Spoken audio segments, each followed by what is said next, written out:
మరి ద్వారబంధాలు, తలుపులు, ఇంట్లో వస్తువులు మొత్తం కూడా బంగారమే. పాడి పంటలు కూడా సుభిక్షంగా బాగా ఉన్నాయి, చక్కగా ఉన్నాయి. ఇలాంటి రాజ్యాన్ని వదిలిపెట్టి మనం పోవడమా, ఇక్కడే ఉందామనంటే అప్పుడు శ్రీరామచంద్రుడు చెప్పాడు, అపి స్వర్ణమయీ లంక రమే లక్ష్మణ రోచతే జననీ జన్మభూమిస్థ స్వర్గాదపి గరీయసి. 17 లక్షల సంవత్సరాల క్రితం ఏర్పడింది ఈ నినాదం.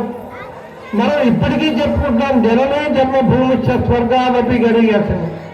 కొత్తపాలానికి చరిత్ర ఉంది, మాచవరానికి చరిత్ర ఉంది, మోజంపానికి చరిత్ర ఉంది. ప్రతి అడుగు ఎక్కడికి పోనా అక్కడ దాని యొక్క విలువల చరిత్ర చెప్తా ఉంది. పల్నాటి ప్రాంతంలో ఏ ఊరి మీద చెప్తుంది, దేశం మొత్తం కదా ఏ ఊరి మీద చెప్తుంది. సీతారాములు నడయాడిన ప్రదేశం భారతదేశం. అటు ఉత్తరప్రదేశ్ నుంచి నేపాల్ నుంచి ఇటు శ్రీలంక వరకు నడయాడాడు శ్రీరామచంద్రుడు, లక్ష్మణుడు, సీతాదేవి. అటు శ్రీకృష్ణ భగవానుడు అటక్కు నుంచి కటక్కు వరకు నడయాడాడు. కంచుని సంహరించడానికి అస్సాం గోహతి, అక్కడికి వెళ్ళి ఆయన సంహరించి మళ్ళీ ద్వారకా నగరం చేశాడు. అలాంటి ద్వారకా నగరము ఇప్పుడు ఎక్కడ ఉంది అనంటే సముద్ర గర్భంలో ఉంది. నిజమా కాదా అని అంటే చరిత్రలో చెప్పారు కాబట్టి మీరు ఇట్లాగే చెప్తారులేండి పుక్కిడి పురాణాలని చెప్తే కాదు అని చెప్పి 2003వ సంవత్సరంలో నాసా అంతరిక్ష పరిశోధనా సంస్థ అమెరికా వాళ్ళు శాటిలైట్ ఫోటోలు తీస్తే నిజమే ద్వారకా నగరం ఇక్కడే ఉంది, మీరు చరిత్ర రాసుకున్న ప్రకారం కరెక్టే. ఎప్పుడు అనేది దాని పరిశోధనలు వీళ్ళు చూస్తే జలాంతర్గాములు సైంటిస్టులు వెళ్ళి చూస్తే 5000 సంవత్సరాల క్రితం మునిగింది అని.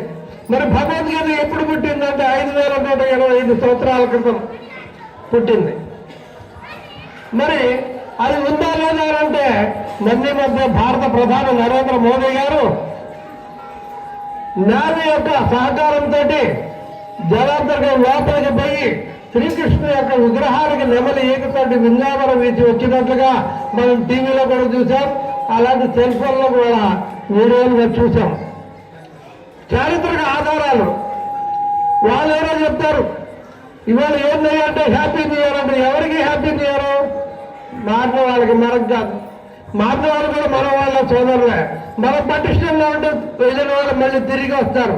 మన వద్దలాగినా వీళ్ళు రావట్లేదా, మనం ఒంటరిగా ఉన్నాం ఎందుకో అర్థాలే, స్వధర్మమే శ్రేయమ్మని మళ్ళీ వస్తారు వాళ్ళు. మనం పటిష్టంగా ఉండాలా. అందరి దేవుళ్ళు ఒకటే ఎవరు చెప్పేది? మనం చెప్పేది. వాళ్ళు చెప్పట్లా, వాళ్ళు ఎవరు చెప్పట్లా.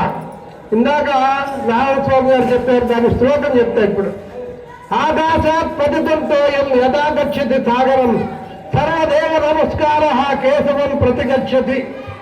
ఆకాశం నుండి పడే వర్షపు నీరు భూమి మీద పడిన తర్వాత పొలంలో గుంతలు ఆయన నుండి చిన్న చిన్న కాలువలు, ఆ చిన్న కాలువలు పెద్ద కాలువలో కలిస్తే, ఆ పెద్ద కాలువ నదుల్లో కలిస్తే, నదులన్నీ సముద్రంలో కలిసినట్లుగా